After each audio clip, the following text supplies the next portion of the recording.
Namo Amida Butsu, Namo Amida Butsu, Namo Amida Butsu. So today we're going to read, if we have time, a couple of short essays from Reverend Kubose's book, The Center Within. Center Within. So he has an essay about Nirvana Day, which is actually observed in February. February 15th is Nirvana Day. So I know everybody, February 14th is Halloween. I mean, the Halloween, but Valentine. Halloween, boy, where did that come from? February 14th is Valentine's. I guess my wife and I were kind of an old married couple. We don't really even do anything special for Valentine's Day. But February 15th is Nirvana Day. On this day, Gautama Buddha, lying between two sala trees and surrounded by many followers and friends, passed on. His final words to those gathered around him were, "After I am gone, the teachings will be your guide. Be true to yourself. Those who practice my teachings and live the teachings are always by me, close to me. But even though one is beside me, if he does not practice the teaching, he is not near me. All things and all lives are constantly changing, passing from one state to another. All are subject to this universal law of change. I am no exception. My final day is here. Since all things change, it does not make any difference if my physical body passes away. This body is not the Buddha. Enlightenment is the Buddha. Do not concern yourselves with my passing away, but concern yourselves with your own enlightenment. We are all one in enlightenment. Make yourselves your own light." Those were the last words he spoke. On February 15th, all Buddhists throughout the world have a memorial service. We dedicate ourselves to follow his footsteps and attain enlightenment.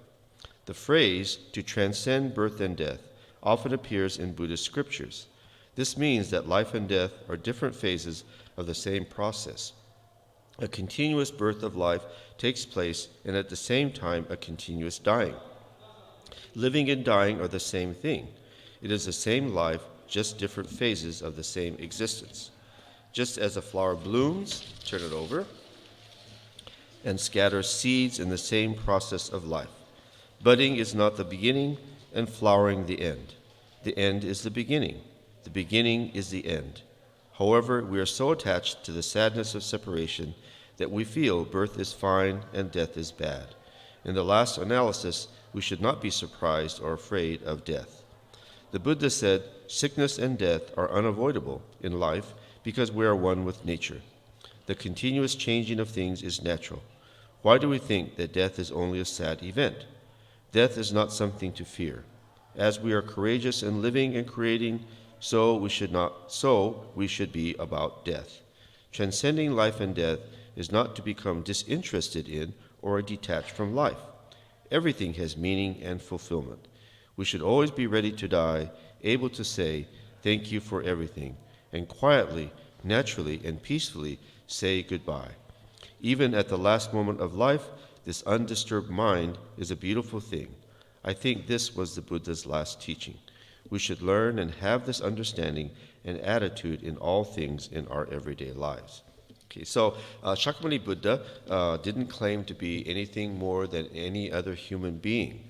So he lived as a human being and he died as a human being around the age of 80 of natural causes.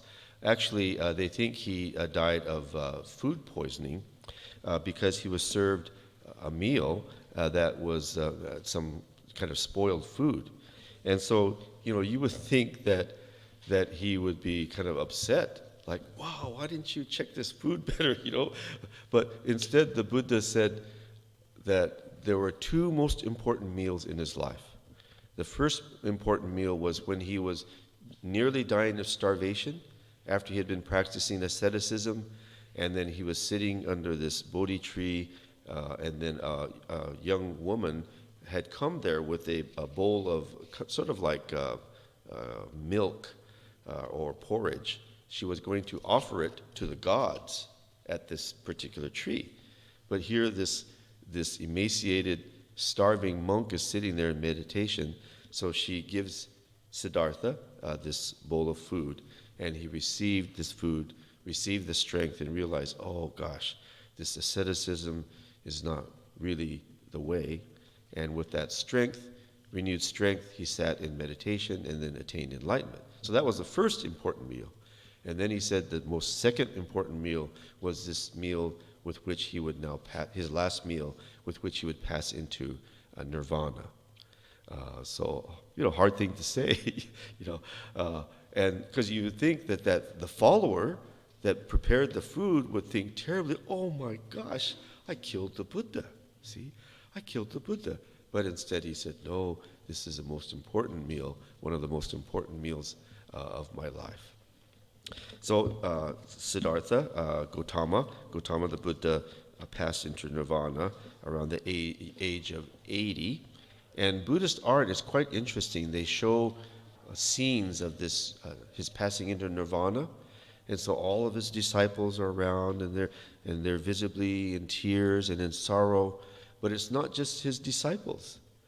There's animals in the depiction of the Buddha's passing into nirvana.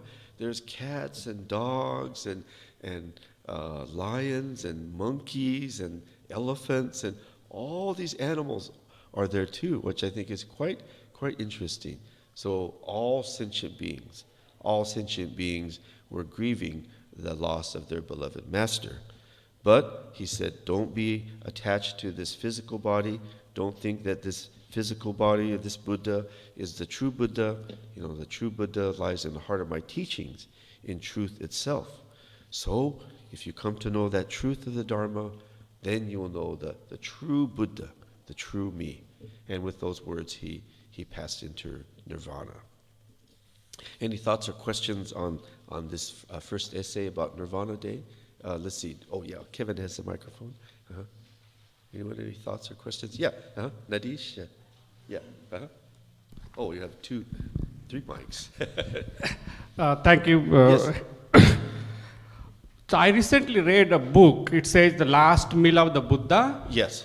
And in that book, the author says the Buddha did not die because of the pork meat was offered. But it was like a mushroom. Oh, a mushroom. But then the author claimed that the dying was already done like a 15th February, like a 3 months before his actual passing in May.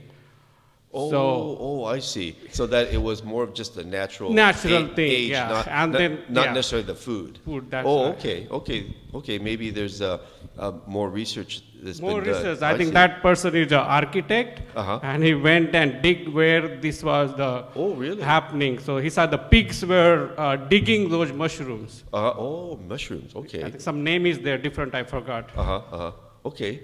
Thank you, Natish.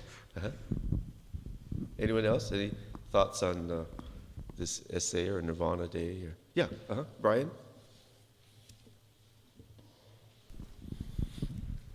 Hello. So my dad passed away when I was 11, right? And I was quite young. But my mom always said that you would be reminded of him as you grow older, or things like that, right? So, I took a lot of his path as far as he was an incredible model builder, this and that. And I took an interest in that design. He was an engineer, but I went towards the design. But it wasn't until 22 years after his passing, when I had my first child, my mannerisms of my oldest was starkly similar. Right, so this is that incredible circle, right? So I almost kind of forgot about a lot of things, and I was reminded with my daughter's mannerisms, even the kind of food she liked, her feet. She got the big feet like my dad, but but her patience and her demeanor, it was just, and so it's kind of interesting viewing your child when the person that they're most alike is your parent. Right, because it kind of skipped that whole thing, right? Because she had no connection to her or him.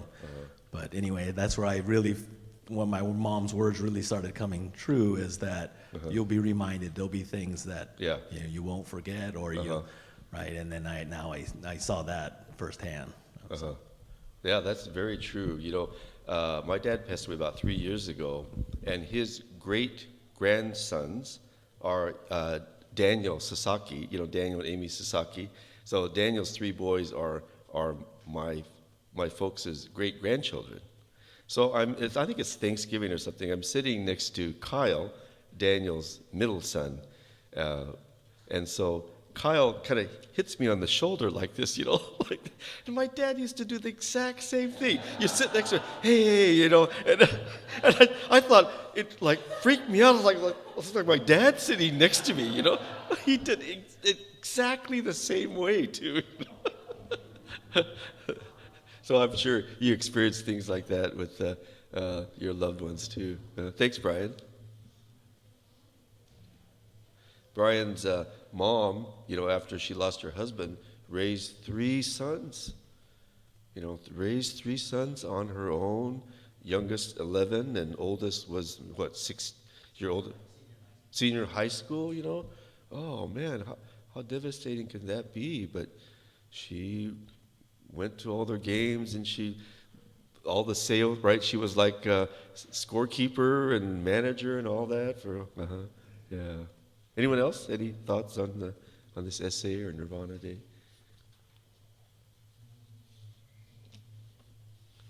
Oh yes, Jan. Wait for the microphone.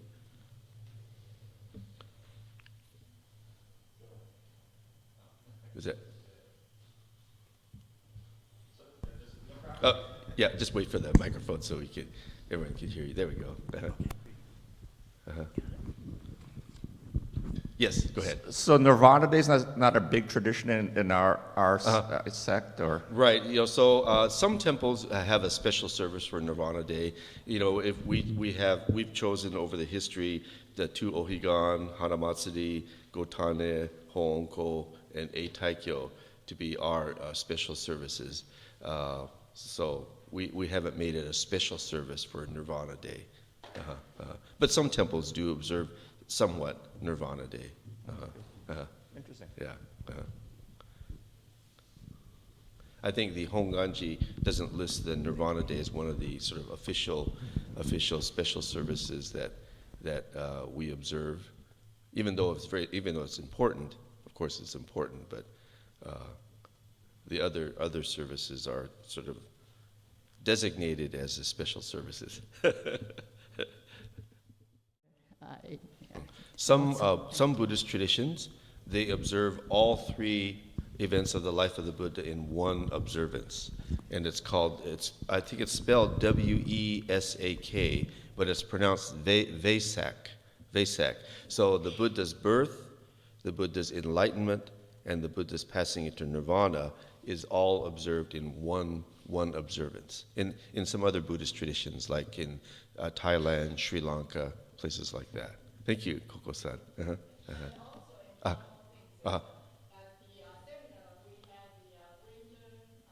The Winter Pacific Seminar? Yeah. Uh-huh. Uh-huh. Uh-huh. Yeah. Uh-huh. Uh-huh. Uh-huh. 48? Oh, really? Oh. That's why there's 48 vows, because April 8th is Shakyamuni Buddha's birthday. Well, that's interesting. Oh, yeah, Diana?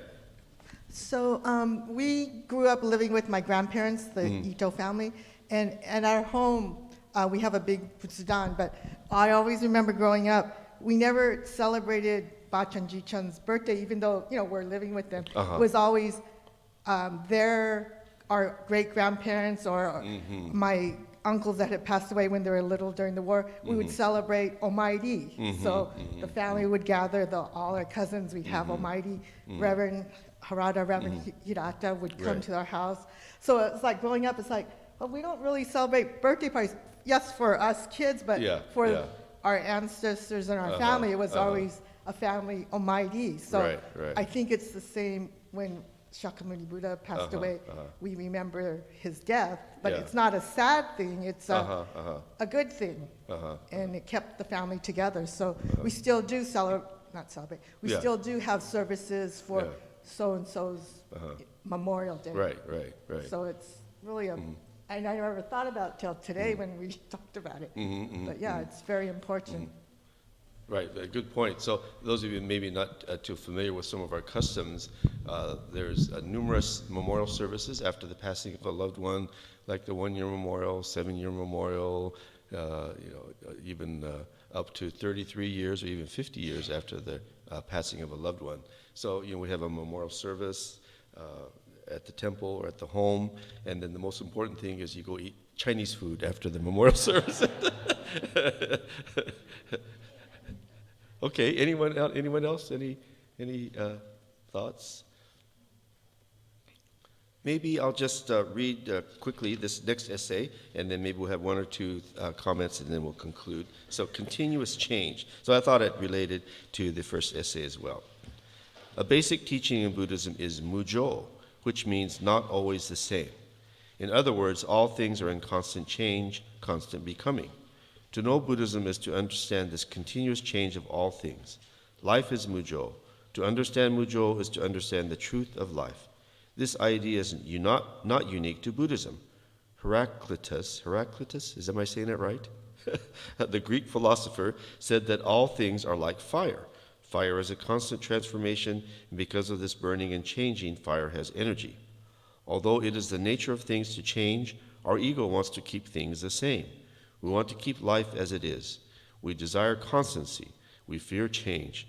Most of all, we do not want to die. However, when we are born, it has already been decided that we will die. Birth and death are not two things. Death is included in life. Life means death. Each day and each moment, we continuously experience this life and death process. Each moment, our previous life dies and a new life is born. Each day, we live a new life. We never live the same life twice.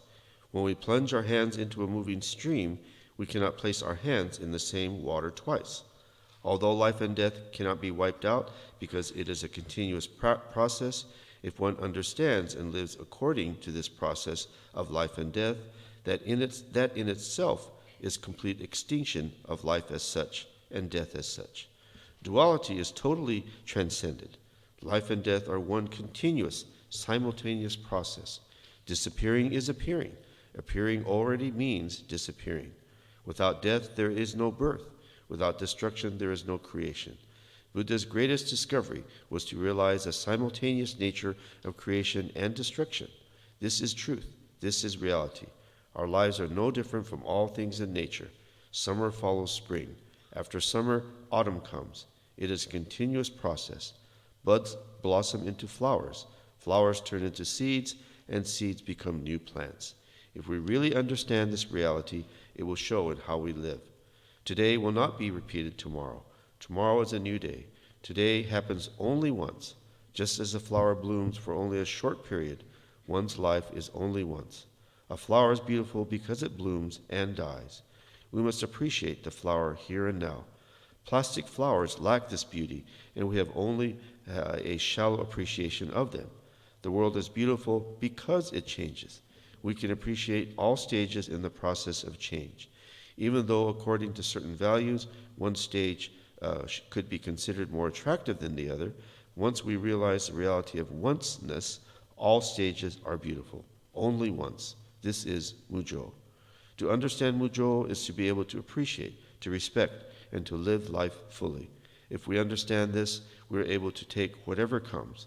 It is this understanding which creates peace of mind. Peace is when things change naturally. Water flows peacefully. Fire burns peacefully. Life moves on peacefully. Peace is not stable or constant. Peace is dynamic. If you conceive of peace as a static state, then that is not peace. Peace of mind is to know things as they are. Things are mujo. Reality is mujo. If you live in mujo, life is beautiful. Every moment is precious. This is a basic Buddhist teaching of impermanence or continuous change. So the real irony of this is that sometimes at our temples, you're in the bazaar committee and you go, well, why don't we change and do it this way? No, that's the way we've been doing it for 50 years.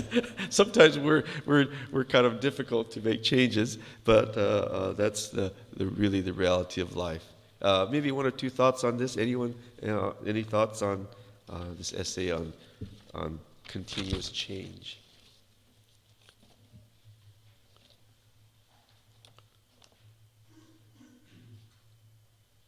Oh, yes, John? One thing that I've always found interesting is when there are books that have quotes of peace, there are always pictures of flowers and plants, and they're never over pictures of painful moments or homelessness or loss. Oh. And I was thinking, isn't that where peace would be more powerful, is when a person's going through that stage of being, as opposed to only imagining peace being something that has no problems or change in it. And that's been on my mind lately. That's very interesting. Thank you. Yeah, thank you, John. Yeah. Anyone else? Oh, yes, Seiji? Just briefly, the philosopher cited at the beginning of the essay, Heraclitus. Yes. One of my favorite sayings of his is that you can't step in the same river twice. Oh, And that I have no great insights to add to that. To me, that's the best reminder of impermanence. Every day is a new day, and Yes, Stacy?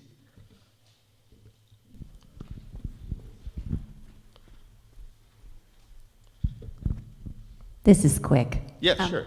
I went to a funeral this week. Oh. Unfortunately, someone I know, 44 years old, passed away of a massive heart attack at work. 44. But the one thing that I took comfort in, and I talked to some of the members of the family afterwards, was my girlfriend, whose brother this was. Yeah. She had a baby just a few months ago. And amidst all the tears and the crying and the recognition of the loss, the dad had taken the baby away for a few minutes to feed him because it was a long service at the graveside. And when they were in the process of the burial, the baby came back to be with the family after feeding, and everybody lit up with a smile. You know, so it's like as much as there was pain and recognition of the impermanence of life, there was also this hope in this little baby's face and the laughing and the giggling. He didn't know. But it took the family out of their trauma and their sadness for a moment. And I think it was good for them to see that smiling baby. That was the baby of the woman that died? The baby was the sister. The baby was the baby of the sister. Her brother passed away. Her brother passed away, and she's my friend. And so that's why I was there. But just the impermanence and the recognition that life goes on, and you have all these memories. So I could just, that sadness was impermanent. They weren't going to feel that sad forever, but in the moment, that baby was a great reminder of happier things. Yeah, thank you for sharing that. Professor Shigaragi also once told a story about he did a funeral, very sad funeral for a young person like that, a young mother, and at the funeral, the little 2-year-old son was like running around the hondo and kind of playing, and then a lot of the people there were saying, oh, you know, he doesn't understand what death means. And then Sensei thought to himself, no, it's not that he doesn't understand death, he doesn't understand life. See, that's life and death. He doesn't understand life. That's why he doesn't understand the impact of the death of his mother, see. So as Reverend Kubose also, it's two sides of the same coin. See, there's no life without death, and there's no death without life. So on that cheery note, we'll end our...